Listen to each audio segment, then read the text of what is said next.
Let's first get you the latest update on the top commanders from India and China, which are in fact been talking since 11 a.m. this morning in a bid to diffuse the tensions between both the countries. Remember, there is an eyeball-to-eyeball confrontation at many places in Ladakh, specifically at the Pangong Tso lake area. And this comes after the first disengagement talks that took place on June,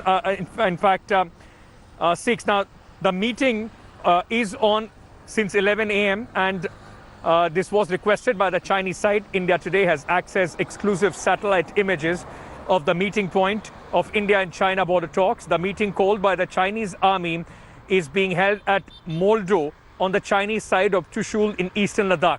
This is the second round of the talks between the Lieutenant General and the first after the bloody brawl on June 15th, where 20 Jawans lost their lives.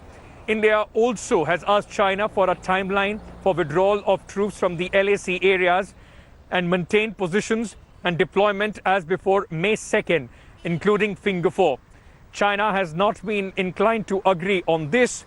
China may also be asked to honor its commitments in the Galwan Valley and disengage completely. India will also communicate to China the changes in rules of engagement after the June 15th clash.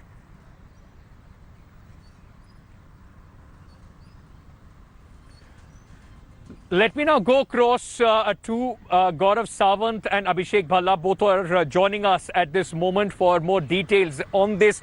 Gaurav, remember, is in Leh and he's been keeping a very close eye on what is happening on the ground, the movement of our troops. Gaurav, coming to you first. Now, this is the first Lieutenant General level talk which is taking place after the bloody skirmish in Galwan. What are we expecting out of these talks with the Chinese?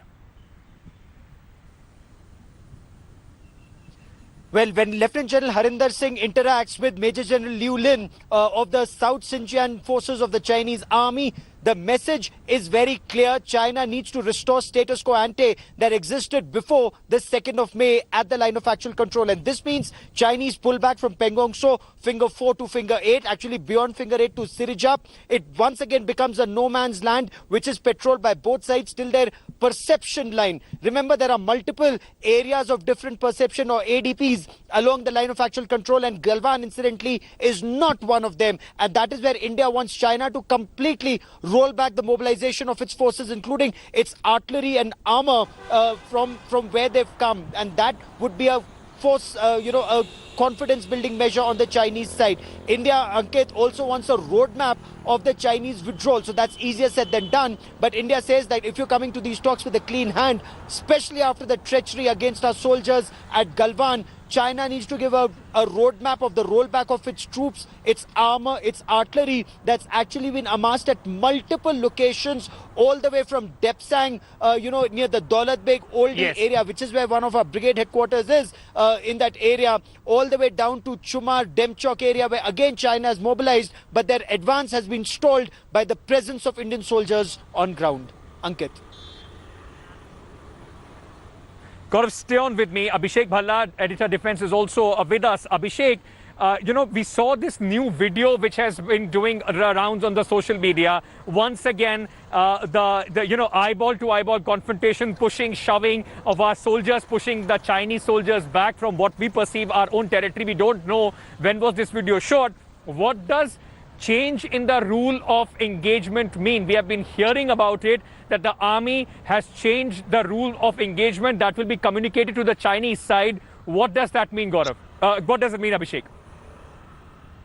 Ankit, till now, there was a protocol that there will be no firing, there will be no blasting of bombs close to the line of actual control. But, what happened on 15th of June has prompted a rethink. There was a controversy with the opposition asking why didn't our soldiers fire if they were armed. And finally, the government has given a go-ahead to the troops on the ground, to the field commanders, that look here, if the need be to fire, if your soldiers are in a life-threatening situation and come under a murderous assault from the adversary like they did on the 15th of June, then the decision of the field commander to fire will be perfectly okay. That the government will fully back the field commanders on the ground. And, at such a juncture, these kinds of protocols cannot be one way. Protocols are meant to make sure that peace and calm is maintained, but this has to happen from both the sides. If that peace and calm is not being maintained and people are being attacked by rods, by clubs that are studded with nails, by stones, then obviously in self-defense, our troops have all the right to respond. And if they decide to respond with firepower, then so be it. And amidst all this, Ankit, there continues to be a very heightened alert at the line of actual control.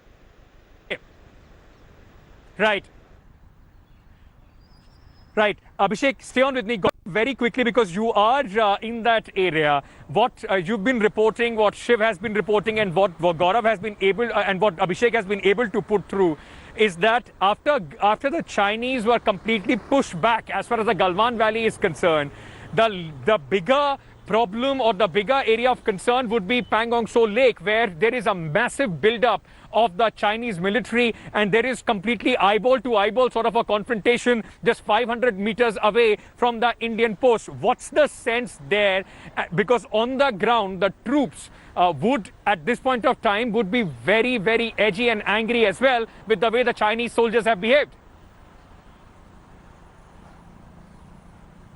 You're absolutely right, and that is why the meeting of Lieutenant General Harinder Singh and Major General Lin Liu becomes extremely critical, because from here there will be a higher direction that will go down first to the division commanders on both sides, then the brigade commanders on either side, and then the battalion commanders. So, and we do not expect a resolution just in one meeting. They may continue to meet even longer. So that is why ensuring that peace prevails and the balloon does not go up. Remember, a spark neglected could trigger a massive impact on either side. When we lost 20 of our braves, including the commanding officer, and according to government sources, 40 plus died on the Chinese side, including the commanding officer, and there were prisoners swapped on either side or soldiers swapped on either side, that situation could have gone out of control. The two commanders met quickly. There was an effort to dial down tension at the level of the foreign ministers, foreign secretaries, diplomats, and commanders on ground. So the effort is to dial down tension, but that was an effort to ensure that the tension does not spike. That tension can spike again,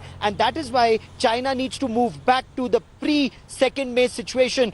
Then we can talk about things going further, but for this to succeed, China needs to move back to this pre-2nd May position. Whether they do that or not, we'll know in a couple of hours from now. That those talks have been on from 11:30 till you and I speak. Till now the talks are still on. Right, Gaurav. Absolutely, and moving back, moving back to the pre-May 6 positions, that is absolutely non-negotiable. If China wants talks to, in fact, succeed, if they want further talks and easing of the tensions, that is something that is absolutely non-negotiable. They have to go back from where they have come. Gaurav Sawant, Abhishek Bhalla, thank you so much for joining me. There is breaking news coming in right now. On one hand, there are talks going on between the military commanders of India and China, but politics on the current situation continues. In fact, Rahul Gandhi, the member of parliament from the Congress party, their former president, has tweeted, and in a fresh tweet attack has on the Prime Minister, he has said, China killed our soldiers, China took our land. Then why is China praising Mr. Modi during this conflict? Now, remember this after some Chinese media reports quoted Prime Minister Narendra Modi's speech in which he had said that the Chinese soldiers have been pushed back from Galwan. There is nobody on Indian soil there. So that is something that has been, in fact, used and twisted in a way by the Chinese media. And at this point of time, many believe it gives some sort of a advantage as far as the Chinese are concerned, at least in their discourse for their own domestic consumption. So Rahul Gandhi questioning now the Prime Minister once again. Very soon the BJP will be reacting to that. But before I move out of this story, I just want to go across to India Today's news director Rahul Kamal. for a better understanding of where this very important meeting between the Lieutenant General, Lieutenant General level meeting between India and China is taking place at Moldo in the Chinese side of just opposite to Chushul. Just take a look for a better understanding. What we want to do is give our viewers a visual context so that they can better appreciate where this meeting is taking place. Remember, these satellite pictures accessed exclusively by India Today. But first, on a map of Jammu and Kashmir, I want to show you the broad area in which this meeting is taking place. On the Indian side, there's Chushul, and on the Chinese side, there's a place called Moldo. The dotted line here represents the line of actual control.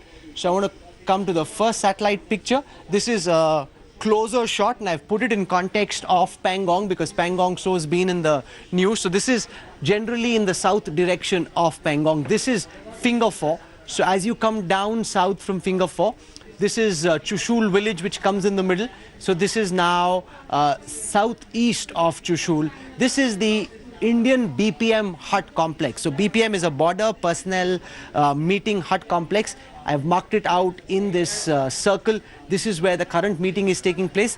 The Chinese have a big border personnel meeting hut here in this area. But the meeting today is taking place along the line of actual control, and it's taking place in this area. So what I want to do now is take you to the next map, and we'll take you closer to the area and show you what this looks like on the ground. So this is a satellite image which shows you the area where this meeting is taking place. There are 3 helipads in the area. Now usually militaries tend to have more than one helipad. If one for whatever reason is inoperational on the day, you can then land on any of the other helipads.